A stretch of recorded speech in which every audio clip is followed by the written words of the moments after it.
Tani, nëse për shkak të gripit apo për shkak të ndonjë bakteri jeni duke përdorur një antibiotik për të luftuar dhe të sulmuar bakterit, sigurisht është e rëndësishme për të kuptuar që ky përdorimi i antibiotikut ka patjetër efekte anësore në organizmin tonë, sepse përposh lufton bakterin, shkakton dhe efekte të tilla. Cilat janë efektet dhe si mund t'i zbusim efektet e përdorimit të antibiotikut përmes ushqimeve? Me doktoresh Matina Çobo jam tani. Mirë se erdhët doktoresh Matina, doktoresh mjekë okuliste dhe gjithashtu nutricioniste për ne, për ditën që të kemi thirrur. Kënaqësi që të kam këtu. Faleminderit Neste për mua. Besoj se në këtë periudhë përdorimi i antibiotikut është në masë për shkak të komplikacioneve që mund t'japi gripi për cilën folëm pak më herët, por edhe për arsye të ndryshme. Të flasim fillimisht çfarë efekte shancore na jep antibiotiku, përveç se lufton atë bakterin që e kemi marrë, por ka edhe këto problemet e tjera në organizëm. Antibiotikët janë shumë të mirë sepse dihet që në momente virozash, pra që shkaktohen nga viruset, bakteret gjejnë terren për të riprodhuar dhe shkaktojnë dhe bakterioza. Pra kemi dhe mbivendosje bakteriale dhe antibiotiku sigurisht është për këtë arsye, pra për t'i luftuar. Por ka edhe disa efekte anësore në trup, të cilat kryesisht ndikojnë tek flora bakteriale e gjithë trupit.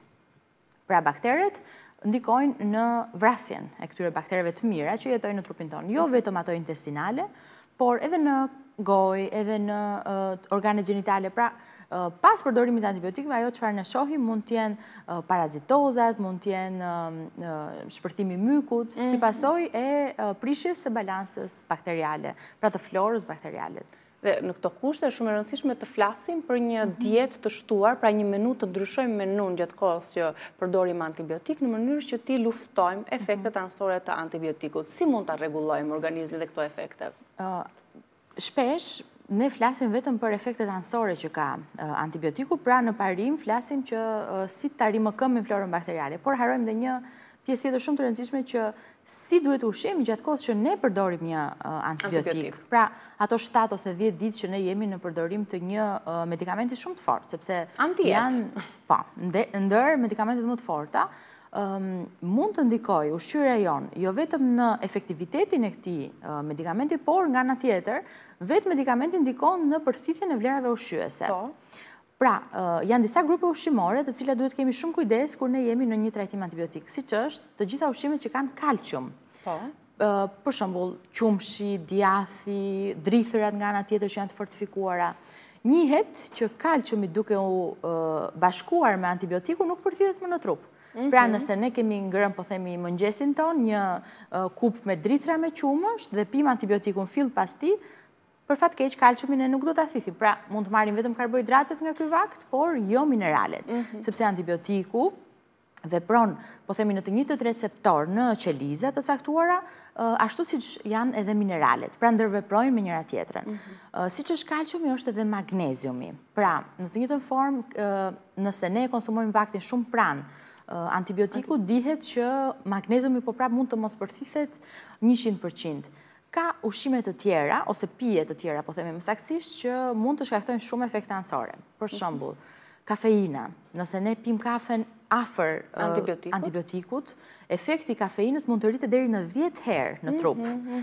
Sepse ndikon në mos eliminimin e kafeinës vetë antibiotiku. Pra, ju mund të keni takikardi që nuk duhet i përdorim? Nuk duhet i përdorim gjatë antibiotikut, jo gjatë kohës, por duhet të distancojmë.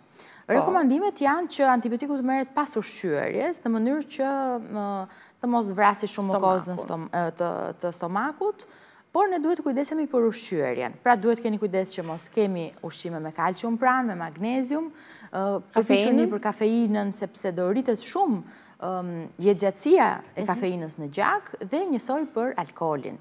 Në qoftë se ju do të konsumoni një gotë alkool, një gotë verë po themi, mund të kemi efekte toksike në trup. Jo vetëm mos veprimi i antibiotikut, por edhe efekt toksik në trupin tonë. Rekomandimi është të paktën për këto ushqime që kanë këto përbërje, ne antibiotikun ta marrim ose 2 orë më përpara, ose 6 orë më vonë se ky vakt. Qartë. Pra, që edhe mund t'i përdorim, por të paktën mos i afër, duhet të ketë kohë efektet e kundërta ose të dëmshme më tepër se sa antibiotiku shpeshherë të ushqimeve që janë afër përdorimit të antibiotikut. Si do ta ndihmojmë vete, sepse themi gjithmonë që jam me antibiotik, duhet të ha mirë sepse më vritet stomaku, mukoza e stomakut nga ky ilaç i fortë, por që çfarë duhet të kemi parasysh për të mbajtur antibiotikun, mos na dëmtoj, dhe duhet ta shoqërojmë patjetër me vitaminën C.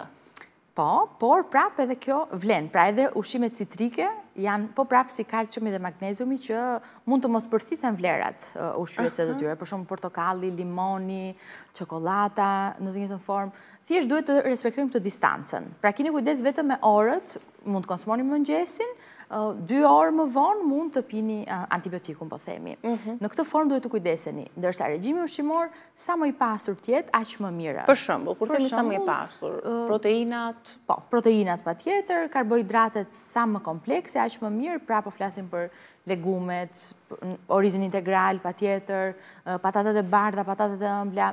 Në kohën kur ne përdorim antibiotik, sugjerohet që dieta të jetë sa më e thjeshtë në ngjyra.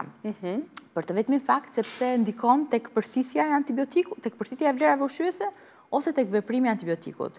Pra sugjerohet orizi i bardh, patatet, kosi, është një dietë bread quhet, banana, rice, apple është ajo dhe të është pastaj për të gjithë pjesën e hidratimit. Sipas gërmave. Sipas gërmave, bread.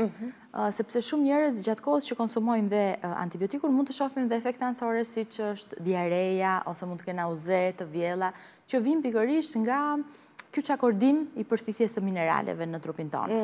Ndaj përpiquni që sigurisht dieta juaj të jetë e pasur, por të bazoheni tek ushqimet e thjeshta. Po, përveç se këtyre efekte anësore, kemi frikën që nga antibiotiku mund të kemi shtimin e mykut në organizëm, një shkaktar i mykut është dhe përdorimi i tepruar ose për një kohë të gjatë i antibiotikëve. Çfarë lufton? Domethënë çfarë mbron organizmin të paktën nga myku? Probiotikët do ishin tepër të rekomanduar gjatë kozjatjes antibiotikut dhe pasti.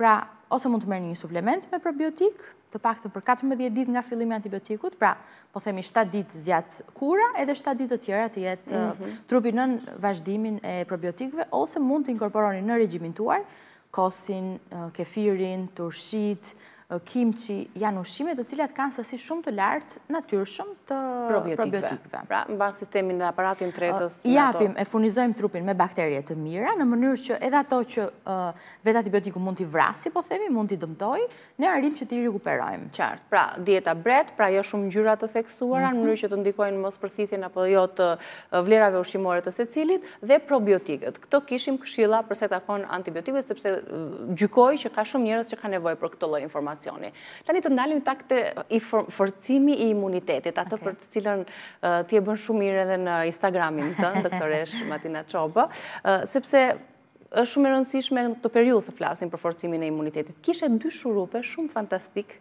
që i ke përdorur për familjen tënde, për vajzën, kanë rezultuar efektive për imunitetin dhe për mbrojtjen? Shumë, në fakt me shurupin e lëngut të qepës dhe mjaltit, që besoj do ta ndajmë dhe pak me shikuesi. Do ta kemi, patjetër e bëjmë gati regjia. Unë kam përdorur për herë të parë kur kam qenë shtatzan. Kam pasur një bronkit akut edhe nuk përdorja dot antibiotik siç dihet në shtatzani. Lista e medikamenteve që mund të përdorim është e kufizuar dhe jam njohur me këtë shurupin. Kur e kam përdorur, pas 2-3 ditësh unë u shërova, u rikuperova totalisht. Kështu që këtë recet unë ja kam përdorur dhe vajzës time të vogël. Është e indikuar mbi 1 vjeç, duke qenë se ka praninë e mjaltit dhe mjalti më pak se 1 vjeç nuk sugjerohet, por sigurisht receta mund të modifikohet pa praninë e mjaltit për fëmijët që janë më pak se 1 vjeç. Qartë. Pra, si që shikoni... Mund talome dhe me zë, ju lutem regjia për ta ndjekur, është ashtu siç e ka postuar Martina në Instagram. Maksimalisht 1 javë. Ja tek e keni dhe njëherë video në shumë kërkuar mbi lëngun kundër virozave, ftohjes apo rrufës, për të rritur dhe për fëmijë. Ju nevojiten 2 qep, të cilat i zjejmë në ujë. Pasi ftohet lëngu, ne do të shtojmë lëngun e limonit dhe mjaltin për zjerje, mund ta mbani në frigorifer për maksimalisht 1 javë. Ja tek e keni dhe dhe e përdorim pastaj në vazhdimisht do të zjejmë qepën me dafinën për 10-15 minuta, e lëm lëngun që të ftohet, pastaj shtojmë mjaltin, sepse mjalti në të nxehtë mund të humbasi vetit e tij, po. Dhe pastaj mund të shtojmë dhe lëngun e limonit. Ky kombinim është shumë i mirë, është shumë efektiv, është antibakterial, antiviral, antimikrobik në çdo formë dhe ndihmon shumë në uljen e kongestionit nazal. Pra, edhe në rast se ju vuani nga rrufa, po themi, ose nga simptomat të zakonshme të gripit, ky shurupi natyrës do ju ndihmoj shumë. Po me siguri edhe pa patur asnjë simptom, duke qenë se të gjithë jemi të trembur, jo gripi, jo ndakapi, jo simptomat e më radhë, i rënja imunitetit në një ditë të lodhshme, pse jo të mos e përdorim për ta forcuar trupin, organizmin. Kemi edhe një recetë tjetër apo një ide tjetër që Matina na sugjeroi. Le ta ndjekim së bashku dhe ta komentojmë.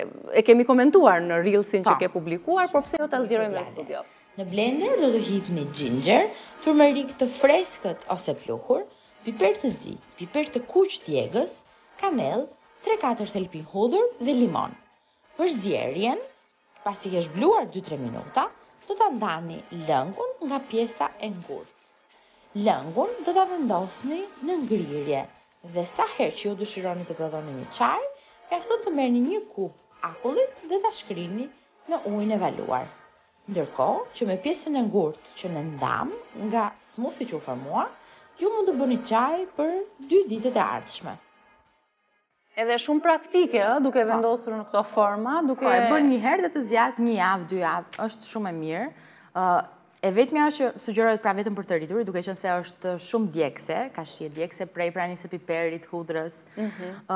Kjo është një recetë që ne mund ta përdorim vazhdimisht. Pra, jo vetëm për të luftuar simptomat, kur ne i kemi aktive, por edhe parandaluese. Dhe është, nëse shikoni, pra unë këtë recetë e kam marrë sigurisht nuk është se e kam shpikur, por është për mbledhje e gjithë ushqimeve më të forta dhe antitumorale. Pra mund të përdoret edhe nga pacientët onkologjik, mund të përdoret në situata virale, mund të përdoret në situata inflamacioni, për shembull tani pas festave që jemi keq ushqyer deri diku.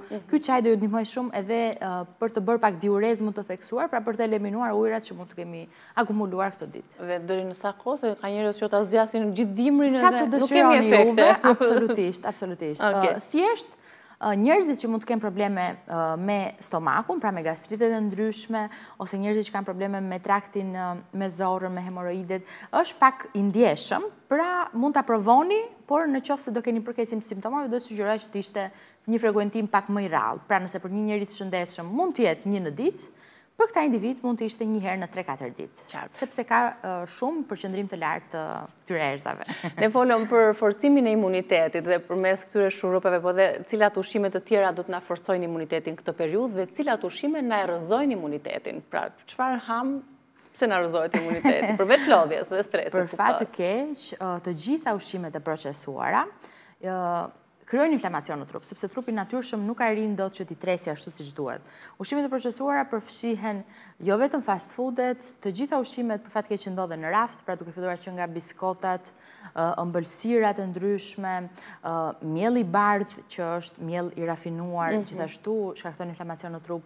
Janë ushqimet të cilat ne duhet të përpiqemi që ti kemi sa më rrallë në ditën tonë, alkooli, po prap, më përpara mendohej se vera e kuqe është e shëndetshme, sepse sigurisht që ka disa poliole, disa antioksidantë, por sot studimet kanë treguar që vlera e tyre nuk është aq e lartë sa që ne e mendonim. Shiko se kjo shkenca nutricionit tuaj është shumë kontradiktore her pas here. Çfarë thuhet për një gjë, hidhet po është erën tjetër. E vërtet, por e mira është që studimet vazhdojnë dhe në botë janë të financuar në grupe shumë të mëdha studimore dhe tregojnë të vërteta. Kështu që dhe alkoolin përpiquni të jetë sa më minimal në ditën tuaj. Për shembull, një gotë verë nuk është e dëmshme? Por jo për ditë. Pra rekomandimet e dietës mesdhetare, se ne jetojmë në mesdhe, janë 2-3 gota në javë. Pra mund të jenë të grumbulluara në një ditë, po themi ose mund të jenë të ndara në ditë të ndryshme të javës. Pra si kundër dhe alkoolet e tjera ndikojnë dhe në rrëzimin e imunitetit. Pak në këtë periudhë kujdesemi ta forcojmë, sepse gjithë bota po flet për forcimin e imunitetit. Po, imuniteti duhet kemi parasysh dhe diçka që jo vetëm ushqyerja ka shumë rëndësi, pa diskutim, por mos harojmë që më shumë se 60% e trupit tonë është ujë, duhet fokusoheni jashtëzakonisht shumë dhe te hidratimi. Edhe për antibiotikët, pra ne duhet të hidratojmë shumë në mënyrë që përveç se ujë të marrim dhe gjithë mineralet që ndodhen në të, dhe të garantojmë që qelizat tona të mos vuajnë për hidratim. Sepse një gjë që e hastë në praktikën time të përditshme është dehidratimi i njerëzve, për fat keq. Për shkak të punës, harrojmë të pijmë ujë, jemi gjithmonë të angazhuar dhe e lëmë veten pazore kur mbaron dita themi sa gota ujë kemi pirë dhe rezulton një shifër shumë e vogël. Duke u nisur nga vetja dhe nga të gjithë që kam komunikuar. Tani për këtë imunitetin e fitojmë gjatë jetës, Matina, apo ka njerëz që dhe lindin me imunitet të fortë? Imuniteti sigurisht është edhe i lindur dhe i fituar, pra natyrshëm, ndikon shumë që në momentin e parë që fëmia lind, pra forma ose mënyra e lindjes natyrale apo cesariane, kur lind me lindje natyrale fëmia përballet ndaj një numri më të madh bakteresh në rrugët vaginale dhe fillon që aty të krijojë imunitetin. Fëmijët që lidhin me cesariane e kanë pak më të vonuar këtë formim të imunitetit. Nga ana tjetër, fëmijët që ushqehen me gjy kanë përqasje bakteriale më të lartë se sa fëmijët që ushqehen me shishe, po themi, por gjithsesi, mënyra e të ushqyerit, që në vitet e paratjetës, kontakti i vazhdueshëm me kafshë shtëpiake është shumë beneficial në rritjen e imunitetit të fëmijës. Luajtja ose loja në natyrë, loja e fëmijës vazhdimisht ekspozon atë ndaj baktereve të ndryshme, të gjitha këto janë komponentë të ndryshëm që ndikojnë në vogëli në imunitetin tonë. Dërsa nëse duam që të fillojmë që tani, dua të punoj me veten, të filloj të forcoj imunitetin që ta kem, qoftë edhe të fëmijës. Fillojmë dhe mundemi ta forcojmë dhe mund të ndërtojmë një sistem imunitar të përballet me viroza, me gripra, me sëmundje të tjera? Patjetër, por kujdesi primar nis nga mënyra jone të ushqyerit. Pra, nëse ne fokusohemi që dieta jonë të jetë sa më e shëndetshme, për fat keq ne nuk kujdesemi maksimalisht për regjimin tonë. Kujtohemi vetëm kur kemi situata gripale ose jo të mira shëndetësore ose kur arrim në mbipesh obezitet. Ne duhet kujdesemi gjithmonë për regjimin, për hidratimin tonë, duhet të përpiqemi të bëjmë aktivitet fizik ose në rast se nuk mundemi të bëjmë sport, do ishte shumë mirë të plotësojmë ato 10.000 hapa në ditë, inkorporojni fëmijët tuaj në sa më shumë aktivitete, kaloni më shumë kohë në natyrë, pra të gjithë janë faktor që sigurisht na rrisin imunitetin. Faleminderit shumë.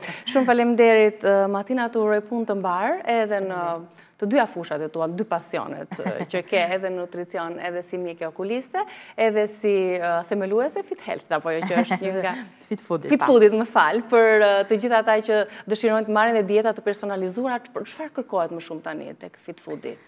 Pas festave kemi një boom kërkesash, pa diskutim, sepse njerëzit pa diskutim. Për rrezimin e peshës, situatat e ndryshme që kanë ndodhur vitet e fundit që nga Covidi, viruset e ndryshme, e kanë kthyer pak më tepër vëmendjen e njerëzve tek mirëushqyerja, po themi. Por tani janari është edhe koha kur ne kujtohemi që vjen shumë shpejt vera, edhe duhet kujdesemi për pamjen tonë. Kështu që kërkesat janë nga më të ndryshmet. Ka dhe pacientë që për fat keq vinë me një problematikë shëndetësore dhe vinë për të mirëushqyer tek ne, por ne përpiqemi që të zgjidhim çdo situatë. E qartë, me Fit Food. Faleminderit shumë edhe një herë, të uroj ditë të bukur. Faleminderit juve. Ne do të shkëputemi me Reze Dielli, do të takohemi nesër, sigurisht me të tjerë të ftuar, me të tjera tema. Vazhdoni të qëndroni në programacionin e Report Televizion. Mirupafshim.